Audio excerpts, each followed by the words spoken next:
Hello hi welcome to my YouTube channel.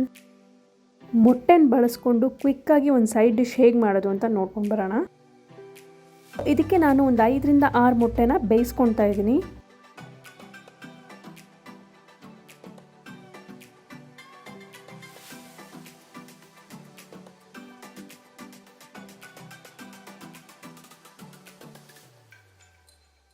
ಬೆಂದಿರೋ ಎಗ್ನ ಸಿಪ್ಪೆ ಬಿಡಿಸಿ ಈ ಥರ 2 ಭಾಗ ಕಟ್ ಮಾಡಿ ಪ್ಲೇಟಲ್ಲಿ ಜೋಡಿಸ್ಕೋಬೇಕಾಗತ್ತೆ. ಈಗ ನಾನು 1 ಸ್ಪೂನ್ ಉಪ್ಪಿಗೆ 1 ಸ್ಪೂನ್ ಪೆಪ್ಪರ್ನ ಆ್ಯಡ್ ಮಾಡ್ಕೊಂಡಿದ್ದೀನಿ. ನಂಗೆ ಇನ್ನೊಂದು ಸ್ವಲ್ಪ ಸ್ಪೈಸಿ ಬೇಕಿತ್ತು ಅಂತ 1.5 ಸ್ಪೂನ್ ಪೆಪ್ಪರ್ ಹಾಕ್ಕೊಂಡು ಈ ಥರ ಎಗ್ ಮೇಲೆ ಸ್ಪ್ರಿಂಕಲ್ ಮಾಡ್ಕೋಬೇಕಾಗತ್ತೆ.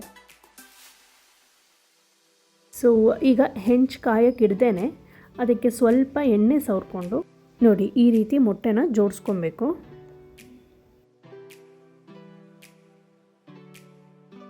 ಇದಕ್ಕೆ ಮೇಲೆ ಸ್ವಲ್ಪ ಪೆಪ್ಪರ್ ಪೌಡ್ರನ್ನ ಹಾಕ್ಕೊಂಡು ಹಾಗೆ ಸ್ವಲ್ಪ ಈರುಳ್ಳಿ, ಸ್ವಲ್ಪ ಕೊತ್ತಂಬರಿ ಸೊಪ್ಪನ್ನ ಹಾಕ್ಕೊಂಡ್ರೆ ಒಂದು ಲೆವೆಲ್ಗೆ ಗಾರ್ನಿಷಿಂಗ್ ಆಗುತ್ತೆ.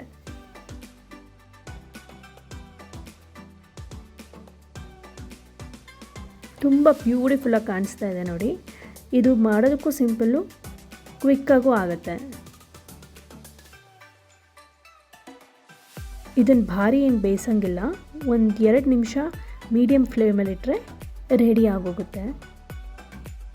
ಇದು ಗೋಲ್ಡನ್ ಬ್ರೌನ್ ಆಗೋವರೆಗೂ ಮಾತ್ರ ಬೇಯಿಸ್ಕೊಂಡ್ರೆ ಸಾಕು. ಆ ಯೆಲ್ಲೋ ಪೋರ್ಷನ್ ಏನಿರುತ್ತೆ ಅದು ಕ್ರಿಸ್ಪಿಯಾಗಿ ಟರ್ನ್ ಆಗಿರುತ್ತೆ. ಇವತ್ತಿನ ಡಿನ್ನರ್ ಬಂದು ಅನ್ನ, ಬಸ್ಸಾರು ಹಾಗೆ ಪಲ್ಯ, ಇದರ ಜೊತೆಗೆ ಎಗ್ ರೋಸ್ಟ್. ಇದಾಗಿತ್ತು ಇವತ್ತಿನ ನಮ್ಮ ಕುಕಿಂಗ್ ವ್ಲಾಗ್. ಇದು ನಿಮಗೆ ಇಷ್ಟ ಆದರೆ ಲೈಕ್, ಶೇರ್ ಹಾಗೆ ಸಬ್ಸ್ಕ್ರೈಬ್ ಮಾಡಿ. Thanks for watching. ಬಾಯ್.